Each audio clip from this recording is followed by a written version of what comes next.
Chào mừng quý vị quay trở lại với phần cuối cùng của chương trình Đồng tiền thông minh ngày hôm nay trên kênh SBNC với cuộc trò chuyện với hai vị khách mời là Phó Giáo sư Tiến sĩ Nguyễn Trọng Hoài, Phó Hiệu trưởng Đại học Kinh tế Thành phố Hồ Chí Minh và Giáo sư Howard Nicholas, giảng viên của Viện Đào tạo Quốc tế Đại học Kinh tế Thành phố Hồ Chí Minh về chủ đề diễn biến nền kinh tế thế giới và cơ hội nào cho Việt Nam. So, Dr. Hoài, when we mentioned about banking system supporting entrepreneurs and small and medium enterprises, how is right now the banking restructuring process, and how does it affect this whole economy in terms of supporting the small and medium enterprises? So the banking restructuring strategy in Vietnam still move ahead with the government strategies. I think for the first steps, they already done well. They already solving the problem of the non-performing loans in Vietnam at the moment. But the story about non-performing loans still move ahead. And beside that, the banking system in Vietnam having very good policy to give a credit to small and medium enterprises.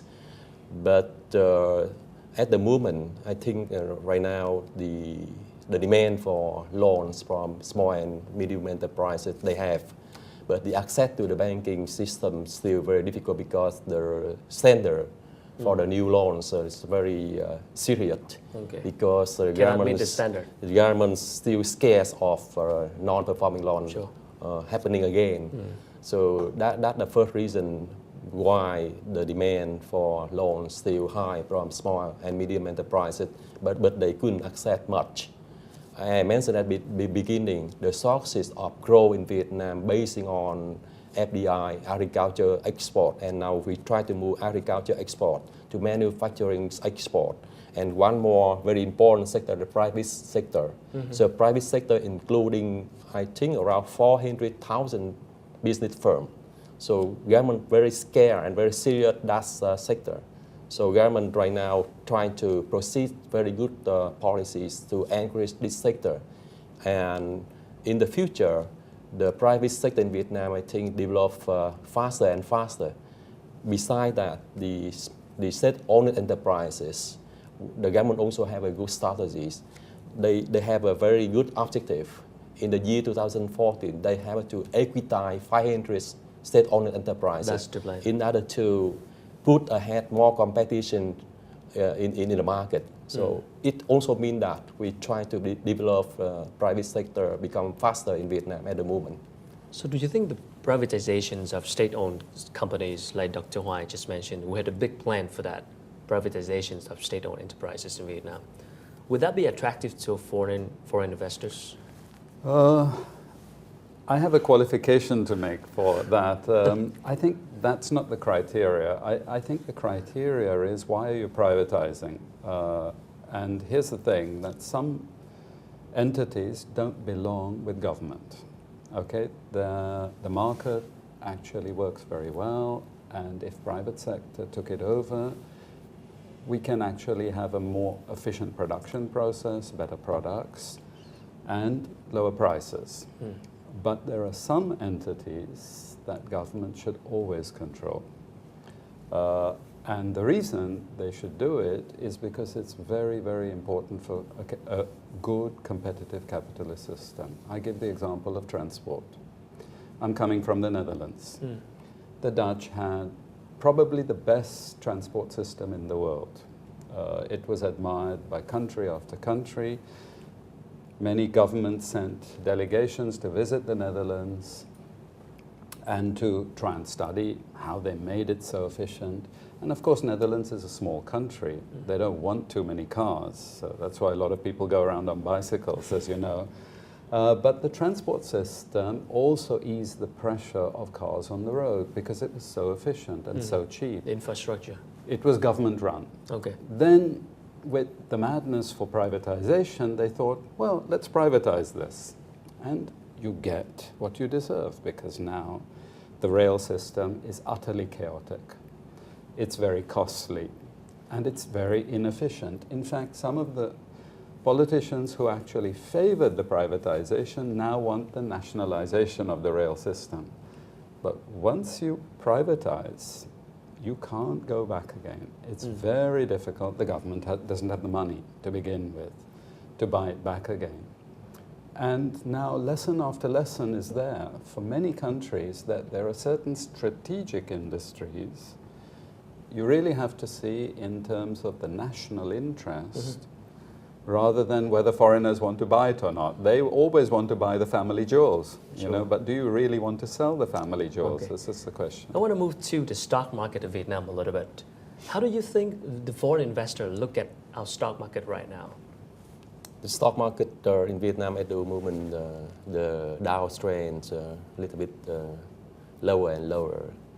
That because of some reason, but the recovering stock market in Vietnam so far is still pregnant. But for the foreign investor, they still believe stock market in Vietnam work well from now in the future.